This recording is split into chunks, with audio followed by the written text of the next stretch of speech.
ब्लॉगमध्ये तुमचं पुन्हा एकदा मनापासून स्वागत आहे.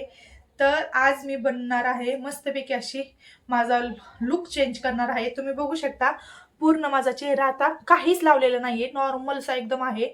तर आता मी मेकअप करणार आहे. तर संक्रांतीसाठी स्पेशल आणि एकदम सिंपल झटपट होणारा लुक हा असा करणार आहे मी पण, आणि श्रीशाला सुद्धा तयार करणार आहे. पण ती आता सध्या झोपलेली, ती झोपली म्हणून म्हटलं अगोदर मी माझं उरकून घेते आणि माझं उरकल्याच्या नंतर ना तिला करून घेते. तर आता तुम्हाला दाखवते मी कसं काय काय वापरते आणि एकदम सिंपल मधनं सुद्धा खूप छान असा मेकअप होतो. तर मी तुम्हाला दाखवते. तर पहिल्यांदा अगोदर ब्लॅक कलरची साडी घालणार आहे. तर आता ती घातल्याच्या नंतर दाखवते तुम्हाला. तर ही ते मस्तपैकी अशी ब्लॅक कलरची साडी घातलेली आहे. तर कशी वाटते नक्कीच मला सांगा तुम्ही. आणि हा जो ब्लाऊज आहे तो मी प्रिन्सेस विथ बोटनिक शिवलेला आहे आणि तो स्वतः मी शिवलेला आहे. त्याच्यामुळे नक्कीच मला सांगा की खरंच कसा ब्लाऊज आहे. तर हा खूप दिवस झाला होता मी ब्लाऊज शिवलेला होता. 1 वर्ष झालं असेल हा ब्लाऊज शिवलेला. आणि त्याच्यानंतर मी अशी रेडी दागिने वगैरे सगळे घातले. दागिने घातल्याच्या नंतर ना केसाची हेअरस्टाईल मी सगळ्यात शेवट करते. तर सगळ्यात अगोदर मी इथे मॉइश्चरायझर घेतलं. निव्याचं मॉइश्चरायझर आहे. तर व्यवस्थित सगळीकडे डॉट डॉट करत व्यवस्थित लावून घेतलं आणि पूर्ण व्यवस्थित चोळून घेतलं, जेणेकरून ते व्यवस्थित सुकेपर्यंत ते थांबले. आणि ते सुकल्याच्या नंतर सनस्क्रीम घ्यायची आहे. सनस्क्रीम सुद्धा ममा अर्थची जी सनस्क्रीम आहे 15 ते आहे ती वापरते मी. दुसरी पण मला आवडते, पण ही माझ्या चेहऱ्यासाठी एकदम बेस्ट आहे आणि खूप तास म्हणजे व्यवस्थित ते टिकून राहते. त्यासाठी मला तीच सनस्क्रीम आवडते, त्याच्यामुळे मी ती सनस्क्रीम वापरते. तर मी इथे फक्त आता मॉइश्चरायझर लावून झाले. आता मी सनस्क्रीम घेतली. हो का, ही जी आहे ना ही सनस्क्रीम मी वापरते. तर ती पण लागेल तेवढीच घेतली आणि पूर्ण ते सुद्धा डॉट डॉट डॉट करतच व्यवस्थित लावली. तर डॉट डॉट करत लावल्याच्या नंतर व्यवस्थित तिला चोळून वगैरे घेतली. थोडीफार आपण चेहऱ्याला लावताना हाताला सुद्धा लावायचे. हात, मान, मानेला पुरतनं मानेच्या पाठीमागचा जो भाग असतो त्याला सुद्धा व्यवस्थित ती लावून घ्यायची. तर मी व्यवस्थित अशी चोळू चोळू व्यवस्थित घेतली. आणि मेन म्हणजे आपल्या ना तोंडाच्या किंवा नाकाच्या कडेला किंवा तोंडाच्या दोन्ही साईडच्या कडेला ते चोळून घ्यायचे, जेणेकरून तिथे आपले खूपच काळं काळं झालेलं असतं किंवा डोळ्याच्या खाली पण व्यवस्थित काळं झालेलं असतं. त्याच्यामुळे तिला हे करून घेतलं. नंतर मी फाउंडेशन घेतलं. लॅक्मेचं फाउंडेशन आहे आणि 2 प्रकारचे फाउंडेशन घेतले. 2 प्रकारचे एकत्र मिक्स करून लावायचे, किंवा एक जर फाउंडेशन असेल तर आधी चेहऱ्यावरती कसं होतंय ते बघायचं, ते पूर्ण फेलतंय का. जर ते वाटत असेल आपलं तर नकळत थोडंसं पाणी घ्यायचं, ते व्यवस्थित मिक्स करायचं आणि मग लावायचं. तर हे मला एकदम परफेक्ट झालं. मी 2 प्रकारचे फाउंडेशन एकत्र करून मिक्स करून लावते, त्याच्यामुळे माझ्या चेहऱ्यावरती व्यवस्थित ते बसतं. पण फाउंडेशन हे करताना आपण नेहमी एकच काळजी घ्यायची की आपल्या चेहऱ्यावरती लावूनच पाहायचं की फाउंडेशन आपल्या चेहऱ्यावरती सूट होते का. नाहीतर काही काही असं फाउंडेशनमुळेच का नाही आपला चेहरा जो असतो तो खूप काळा पडतो. फाउंडेशन महत्त्वाचं असतं की आपण आपल्या स्किन प्रमाणेच कसं हे करून घ्यायचं. तर 3 प्रकारचे असतात फाउंडेशन. ते तुम्हाला मी नक्कीच सांगेल की आपली स्किन कशी असते, ते 3 प्रकारचे असते. ते तुम्हाला सुद्धा सांगेल की कसं घ्यायचं ना आपल्या. जर काळा स्किन असेल तर त्याच्यासाठी कुठलं फाउंडेशन वापरायचं, जर गोरी असेल तर त्याच्यासाठी सुद्धा कुठलं फाउंडेशन वापरायचं. तर मी इथे माझ्या स्किनला जे सूट होईल ते फाउंडेशन घेतलेलं आहे. आणि कोण कोण जे असतं ते ह्याने सुद्धा हे करतं, पण मला जे हाताचे फिंगर असतात त्यानेच व्यवस्थित फाउंडेशन व्यवस्थित बसवता सेट करता येतं ते चेहऱ्यावरती. आणि मी ते सुद्धा डॉट डॉट करतच व्यवस्थित लावलेलं आहे. आणि जे असं न रगडता स्किनवरती चेहऱ्यावरती काही न रगडता आपण टॅप टॅप टॅप करतच व्यवस्थित त्याला पुसून घ्यायचं. कारण का जर आपण असं पूर्ण रगडलं तर आतमध्ये जो आपण चेहऱ्यावरती अगोदर लावलेलं असतं ते पूर्ण असं विस्कटल्यागत होतं थोडक्यात. म्हणून जागच्या जागेवर जिथल्या तिथेच टॅप टॅप टॅप करतच व्यवस्थित ते लावून घ्यायचं. डोळ्याच्या खाली वगैरे पण खूप काळं झालेलं असतं, नाकाच्या कडेने सुद्धा काळं झालेलं असतं. परत आपलं जे तोंड असतं तोंडाच्या दोन्ही साईडनी बाजूनी जे असतं तिथे सुद्धा काळं झालेलं असतं. त्याच्यामुळे तिथे थोडं थोडं थोडं व्यवस्थित टॅप टॅप करतच लावून घ्यायचं. तर असं माझं झालेलं आहे आता सध्या फाउंडेशन लावून. तुम्हाला बघू शकता की माझ्या चेहऱ्यावर वाटत सुद्धा नाही की मी फाउंडेशन लावलं. एवढं क्लिअर माझ्या चेहऱ्यावरती ते व्यवस्थित परफेक्ट असं बसलेलं आहे.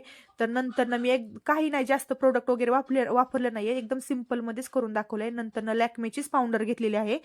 तर ही पावडर सुद्धा मी अशी रगडणार नाहीये. तर ही जिथे जिथे बघा तुम्हाला दाखवते तशा प्रकारे तिथं खूप काळं असतं. तर मी पूर्ण असे टॅप टॅप करतच पावडर सुद्धा व्यवस्थित अशी वापरणार आहे. पूर्ण लावल्याच्या नंतर रगडायची कुठलाही प्रोडक्ट असेल तर जे लिक्विड फॉर्ममध्ये असतात ते रगडले तर एक वेळ चालतात. पण तुम्हाला सांगते जे पावडर वगैरे असतात ना त्याने काय होतं, बेस जो असतो अगोदरचा जो आपण चेहऱ्यावरती बेस बनवलेला असतो तो बेस खराब होतो. त्याच्यामुळे आपल्याला कुठलंही असं चोळून काढायचं नाही, जेणेकरून फक्त टॅप टॅप करतच व्यवस्थित ते पुसून घ्यायचं. आणि सगळ्यात बेस्ट हाताचे फिंगरनेच व्यवस्थित होतं. म्हणजे एकदम व्यवस्थित ते सेट होतो मेकअप. नाहीतर अजिबात मला तर माझ्या सवयीच आहे. काजळ वगैरे पण मी लावणार होते, पण काजळ वगैरे काय लावलेलं नव्हतं मी. फटाफट सगळं केलं होतं. आणि जे महत्त्वाचं जे होतं ना, जे लिपस्टिक जी होती ना, ते लिपस्टिकच मी काय करते, थोडीफार शिल्लक म्हणजे जी रेड कलरची वगैरे तेच गालावरती आणि व्यवस्थित अशी डोळ्यावरती सुद्धा तीच मी लावते. आहे माझ्याकडे. मी HD सुद्धा तुम्हाला लुक करून दाखवणार आहे मेकअप. जो HD असतो तो सुद्धा मला करता येतो. तर मी हा सिंपलमध्येच एकदम लवकरात लवकर रेडी होण्यासारखा मी केलेला आहे. तर ही लिपस्टिक जी होती ना, मी ती लिपस्टिकच काय घेतली, थोडीशी 2 बोटांवरती नकळत थोडीशी घ्यायची आणि लगेचच्या लगेच पुसायची. जेणेकरून ते जर सुकलं तर एकदम कसं तरी वाटतं. तर मग तिथे मस्तपैकी अशी चंद्राची कोर घेतली, सिंदूर घेतला, ते सिंदूर वगैरे लावला. मस्तपैकी बघा एकदम सिंपल, जास्त प्रोडक्ट सुद्धा न वापरता सुद्धा किती सिंपल असा छान असा मेकअप झालेला आहे. तर तीच लिपस्टिक परतनं घेतली मी. लिपस्टिक घेतली आणि व्यवस्थित तेच लावली. त्याच कलरची तुम्ही पाहू शकता. जी लिपस्टिक मी जे चेहऱ्यावरती लावले त्याचीच लिपस्टिक लिपस्टिक सुद्धा लावते. तर कसे वाटतोय माझा फायनली हा लुक क्रिएट झालेला आहे. आणि श्रीषाला सुद्धा रेडी केलं होतं, पण माझा मेकअप झाल्याच्या नंतर श्रीषाला रेडी केलं. तिचा काही ह्याच्यामध्ये व्हिडिओमध्ये शूट नाही, शॉर्टमध्ये तिचा व्हिडिओ आहे बघा तुम्ही नक्कीच, कशी तिला सुद्धा रेडी केलेली आहे. तर माझा लुक कसा वाटतोय नक्कीच मला कमेंटमध्ये सांगा. आणि महत्त्वाचं म्हणजे जर माझे व्हिडिओ वगैरे आवडत असतील तर तर सबस्क्राईब करा, लाईक पण करा आणि मला असेच म्हणजे छान छान कमेंट वगैरे करा, जेणेकरून मला सुद्धा प्रोत्साहन भेटेल की खरंच मी व्हिडिओ वगैरे बनवते, मी बनवायला व्यवस्थित येतात वगैरे. तर छल्ला वगैरे जो आहे तो सुद्धा छान इथे घातलेला होता म्हणून घातला, नाहीतर पण छान वाटतो छल्ला वगैरे घालायला सुद्धा छान वाटतो बघा तुम्हीच. आणि हे जी ज्वेलरी आहे ती 1 ग्रॅमची ज्वेलरी आहे. त्याच्यामुळे जो ज्वेलरी असते ना, तुम्हाला त्याची सुद्धा एक सांगते, ट्रिक सांगते. ज्वेलरी असेल तर ती आपण घातल्याच्या नंतर लगेच हे करायची नसते, लगेच कॅरी बॅगमध्ये वगैरे ठेवायची नाही. जर 5-10 मिनिटं काय करायचं, त्याला व्यवस्थित बाहेर सुकेपर्यंतच ठेवायची. त्याच्यातला जो घाम वगैरे आलेला असतो तो घाम पूर्ण गेल्याच्या नंतर 15 ते 20 मिनिटांनी ती ज्वेलरी आहे ते आपण डब्यात किंवा कॅरी बॅगमध्ये व्यवस्थित ठेवतो, नाही तर त्याच्यावर त्याचा कलर जातो.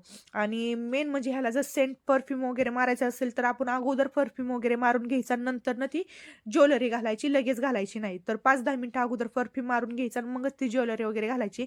सिंपल अशी केसाची हेअरस्टाईल केली आहे. मला केस खूप आवडतात. लॉंग माझ्या ह्याच्याप्रमाणे खूप छान आहेत, म्हणजे खूप शॉर्ट पण नाहीत आणि खूप लॉंग पण नाहीत. पण आता केस माझे खूप गळायला लागले होते बाळामुळे. पण मी जे तेल वापरते ते तेल आणि केसावरती खूप छान फरक पडलेला आहे.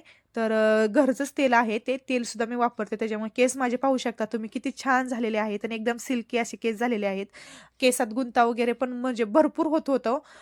जसं बाळ झाले तेव्हापासूनच माझे केस गळतात, नाही तर माझ्या अजिबात केस गळत नव्हते. पण मी जे तेल वापरलेलं आहे ते तेल खूप छान असते बघा. कशी हेअरस्टाईल केली, 2-3 एका साईडनी 2-2 पिळे मारले, ह्या साईडनी पण 2-2 पिळे मारले आणि माझा हा फायनली पूर्ण लुक रेडी झालेला आहे. आणि बांगड्या सुद्धा मी घातलेल्या आहेत, पण ह्याच्यात तुम्हाला दिसतील का व्हिडिओमध्ये ते सांगता नाही येणार मला.